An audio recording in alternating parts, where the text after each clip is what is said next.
Good morning friends, স্বাগতম জনাইছোঁ আপোনালোকক সকলোকে মোৰ আজিৰ অন্য এটা ভ্লগলৈ। তো সকলোকে মোৰ তৰফৰ পৰা ঈদ মুবাৰক। তো আজি ঈদৰ নামাজ পঢ়িবলৈ ওলালোঁ ঘৰৰ পৰা।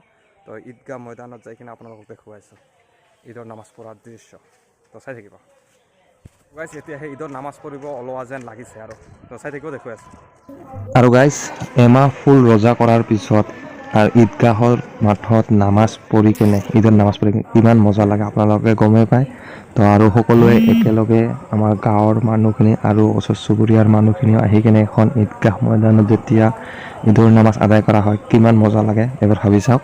আৰু গাইজ আহিলোঁ ঈদগাহ ময়দানত, আপোনালোকক দেখুৱালোঁ। তো সোমাই আছোঁ ভিতৰত আৰু ইমাম চাহাবে অলপ হাদিছৰ ওপৰত কিবা কথা কৈ আছে।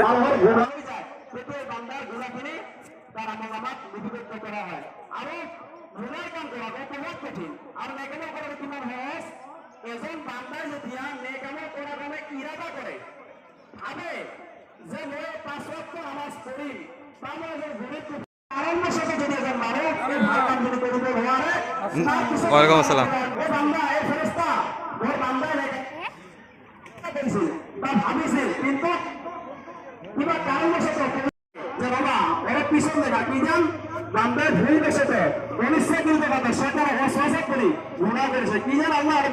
বান্দাই ফলো কৰিব পাৰিব বা নিজৰ জিন্দগীত গাঁঠিব পাৰিব, তেনেহ'লে ভাই মাহতৰম দস্ত বুজুৰ্গ তাৰ জিন্দগীটো আল্লাহ ৰাব্বুল আলামিন চলাৰ কাৰণে পাকে কালামৰ আৰু চিন্তা কৰাৰ পিছত বহি যাওক নিজৰ নিজৰ জেগাত। আৰু নামাজৰ যিখিনি নিয়ম, যিহেতু বছৰৰ ভিতৰত দুবাৰ হয়, সেইকাৰণে নামাজৰ নিয়মখিনি আমাৰ বহুতৰে উল্টা লাগে বা ভুল হয়। আমি প্ৰতিজন মানুহে নামাজৰ নিয়মখিনি আমি মনোযোগ সহকাৰে আমি বুজি লওঁ বা শুনি লওঁ। কাৰণ যদি নামাজৰ ভিতৰত যদি এটা তকবীৰ যদি ইমামৰ আগত হয় বা এটা তকবীৰ যদি উল্টা হয়, তেনেহ'লে কিন্তু নামাজটো নিজৰ কাৰণে নিজে আল্লাহু লিমান হামিদা আল্লাহু আকবার আল্লাহু আকবার আল্লাহু আকবার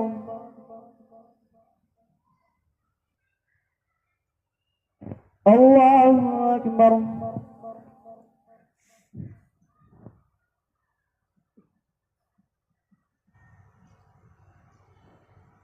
আসসালামু আলাইকুম ওয়া রাহমাতুল্লাহ। আসসালামু আলাইকুম ওয়া রাহমাতুল্লাহ।